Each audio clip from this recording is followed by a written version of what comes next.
Je suis ravie de vous retrouver pour la Semaine africaine, votre émission hebdomadaire qui revient sur les actualités phares qui se sont déroulées sur le continent africain tout au long de la semaine. On commence donc cette première partie de l'émission au Maroc. Le roi Mohamed VI a présidé en début de semaine à Rabat l'ouverture de la première session de la 4e année législative de la 10e législature.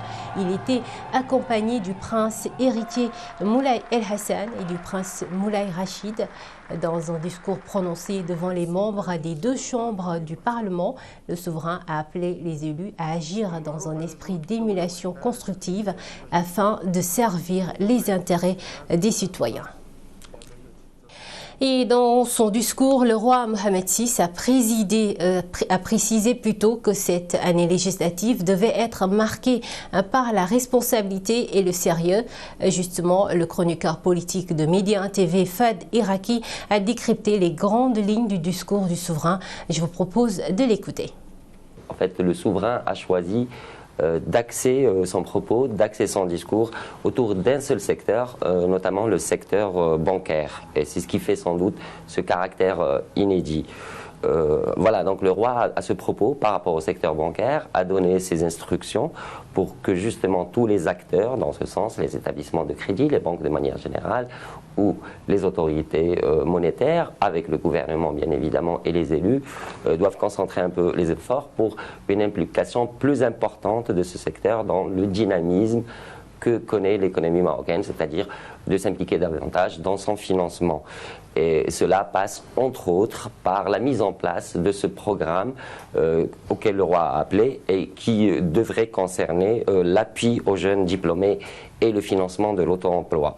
Donc le souverain a tracé quelque part une feuille de route par rapport à ce secteur qui doit évidemment simplifier et revoir ses procédures pour les permettre justement les procédures d'accès au crédit, d'accès au financement pour les ouvrir au plus grand nombre et particulièrement aux petites et moyennes entreprises, mais aussi aux auto-entrepreneurs qui sont, comme vous le savez, deux composantes importantes de notre tissu économique et qui méritent et qui nécessitent soutien.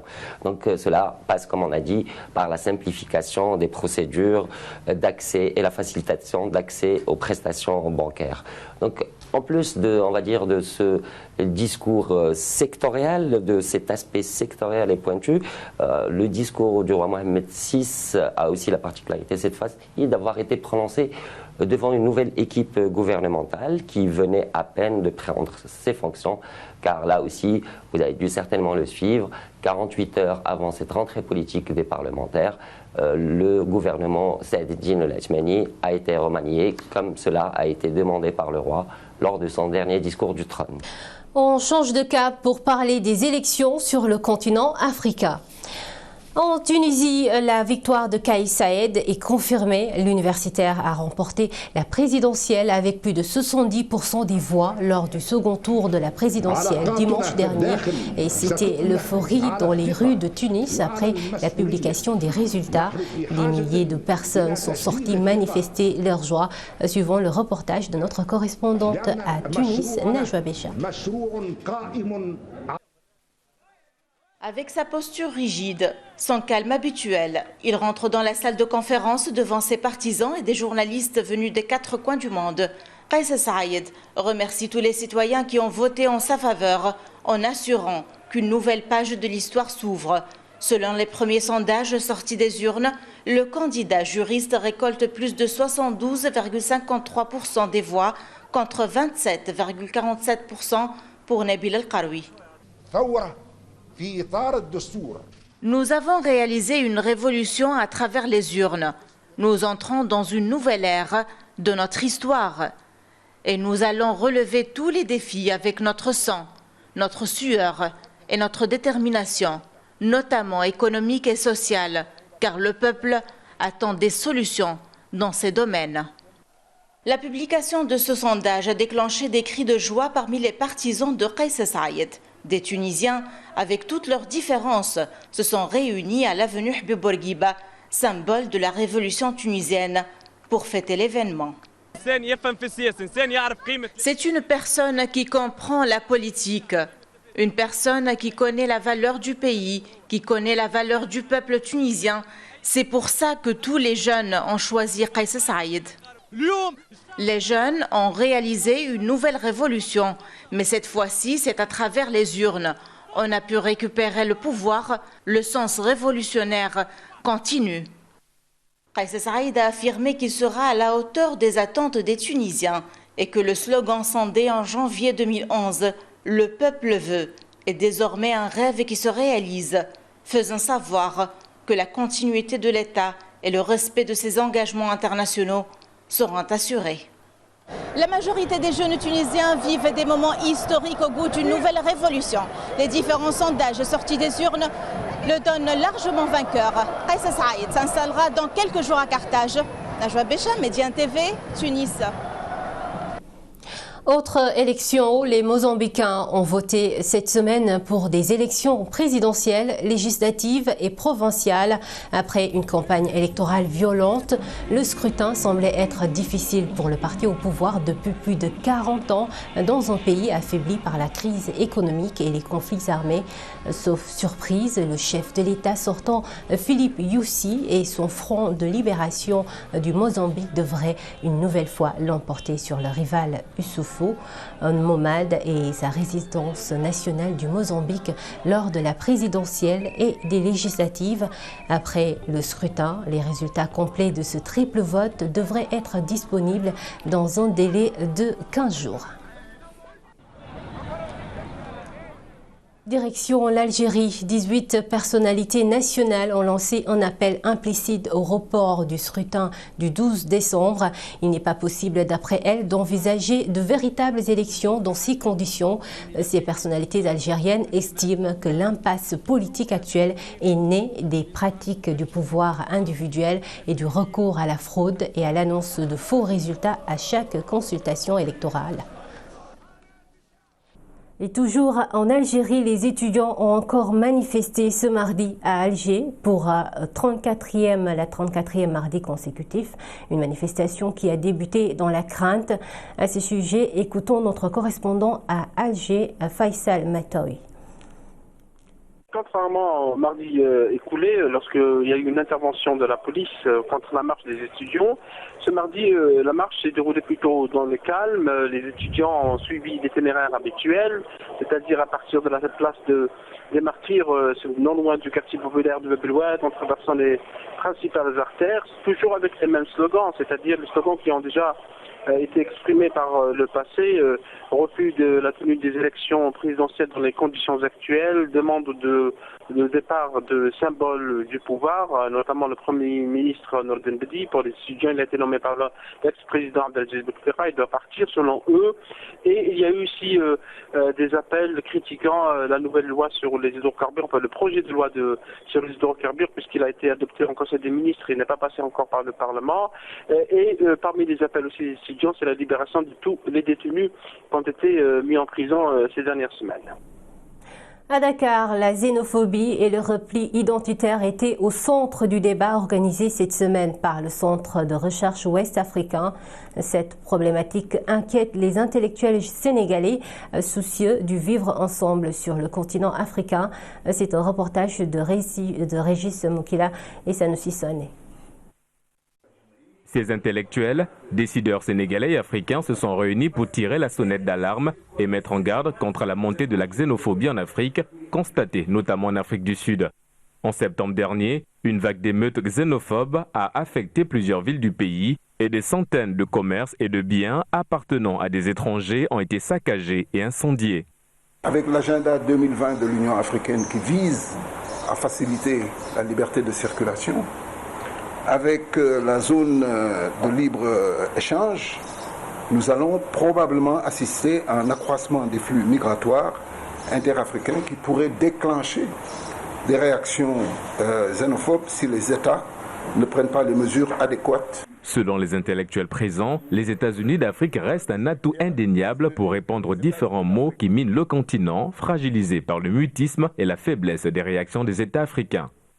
À l'époque, nous, notre Institut panafricain de stratégie, on a proposé un sommet africain sur la grave crise, la grave situation en Afrique du Sud.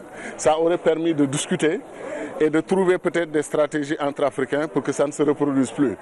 Contrairement à une idée reçue, la majorité des migrants africains ne quittent pas le continent.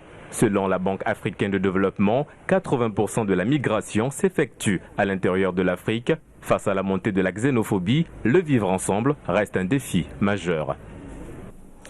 La cité Ocre à Marrakech a accueilli la 12e édition de la World Policy Conference.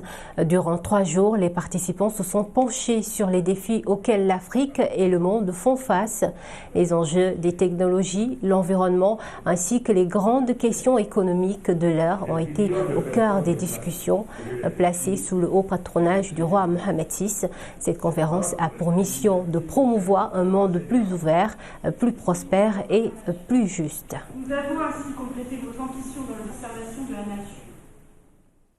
Et toujours à Marrakech, la question sécuritaire a été également abordée lors de cette grande conférence. L'organisateur de l'événement, Thierry de Montbrial, s'est exprimé sur le risque sécuritaire dans la région du Sahel. Je vous propose de l'écouter. Il est au micro de Driss Bousserane. Je n'annonce aucune catastrophe et je dis que la situation mondiale aujourd'hui est extrêmement préoccupante, y compris en Afrique. Quand vous regardez les questions du Sahel, dans la première édition, on a tout de même pas mal évoqué cette question du risque sahélien. Ça peut se développer et devenir une véritable gangrène. Donc oui, il y a des risques, mais il faut les prévenir. Et pour les prévenir, il faut avoir bien compris qu'ils existaient. Le procès de l'ancien président sud-africain Jacob Zuma, poursuivi dans une affaire de vente d'armes, a été reporté pour février 2020. Son avocat a demandé à faire appel des poursuites visant son client. Jacob Zuma avait déjà fait part de son intention de faire appel au jugement de la semaine dernière. L'ancien président sud-africain fait face à 18 chefs d'accusation de corruption et de blanchiment d'argent.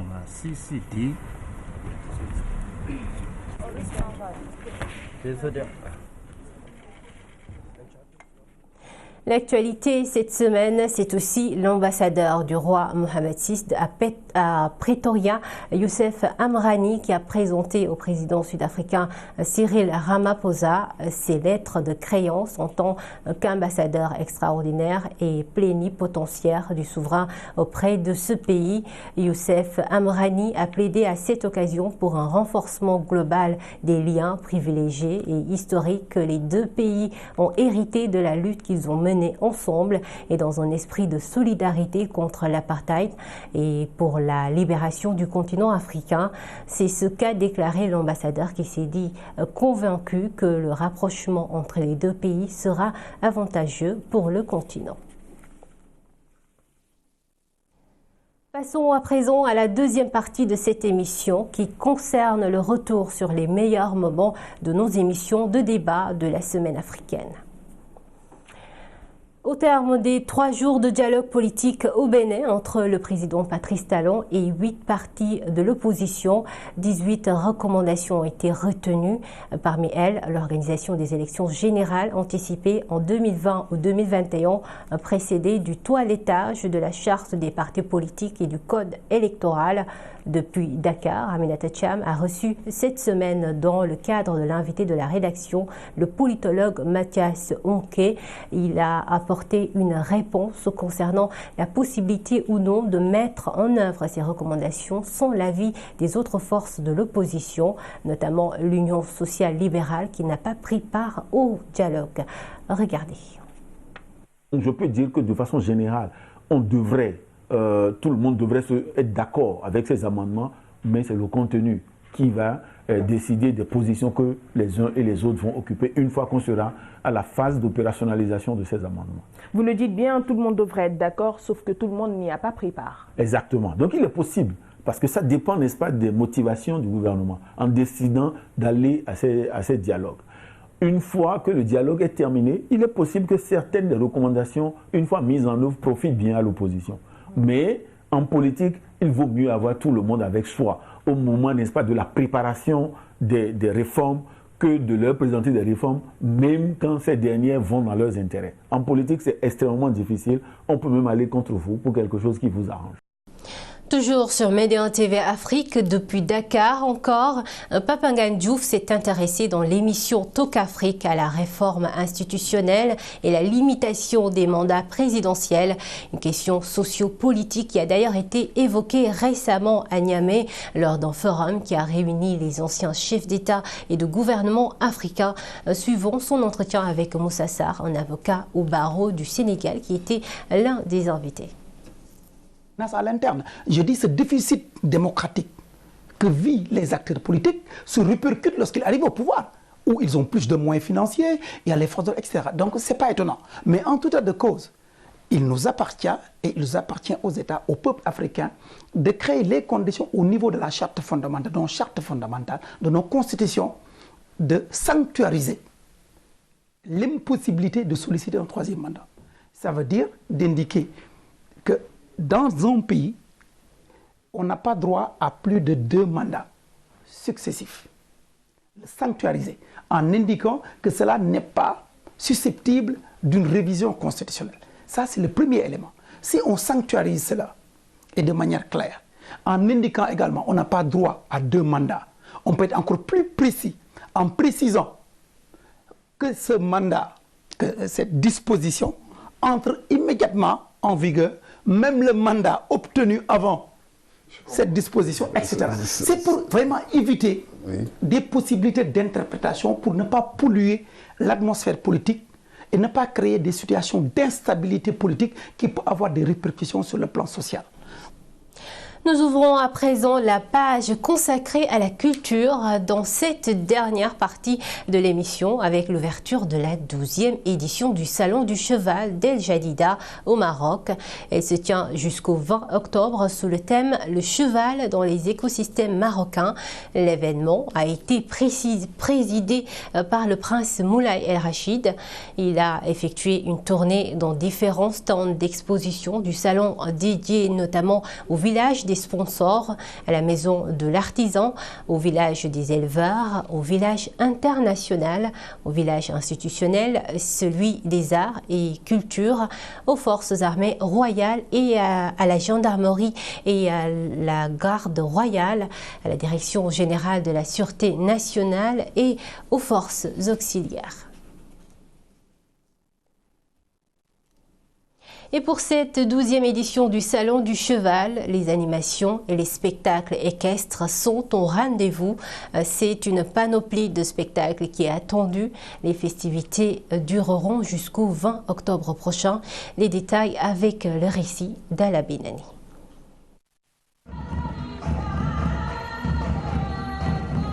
C'est parti pour la 12e édition du Salon du Cheval d'El Jadida.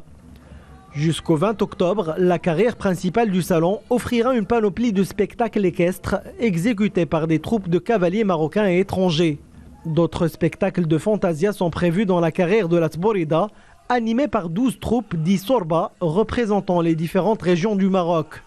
Le cheval dans les écosystèmes marocains a été le thème choisi pour cette édition. C'est un événement important. Nous avons eu un spectacle exceptionnel de la participation de grande cavalerie dans le monde. Aujourd'hui également, on a vécu un spectacle aussi exceptionnel de Tborida parce que le niveau s'est nettement amélioré, il s'améliore d'année en année. Il y a à peu près 700 chevaliers qui sont présents pour 1000 chevaux qui vont être présents lors de cette semaine. Et je pense que c'est une occasion de renforcer encore le lien entre le Maroc, le Marocain, la population et le cheval qui est un lien traditionnel, ancestral, historique, culturel. La 12e édition du Salon du Cheval est l'occasion de témoigner de la place du cheval dans un Maroc pluriel, riche d'environnements divers et variés, et de la variété des liens qui unissent le cheval aux paysages côtiers et montagneux, mais aussi aux plaines et aux zones arides.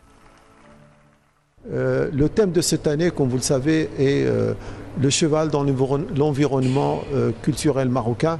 Et ça sera l'occasion pour tout le monde de mettre en évidence les différents aspects d'élevage, d'utilisation du cheval dans notre pays.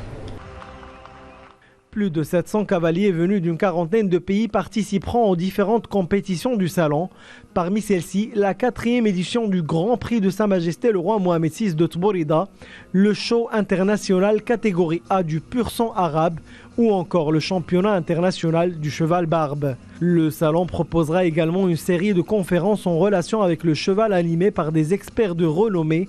Des animations pédagogiques seront également proposées au jeune public afin de sensibiliser les nouvelles générations sur le riche patrimoine du royaume.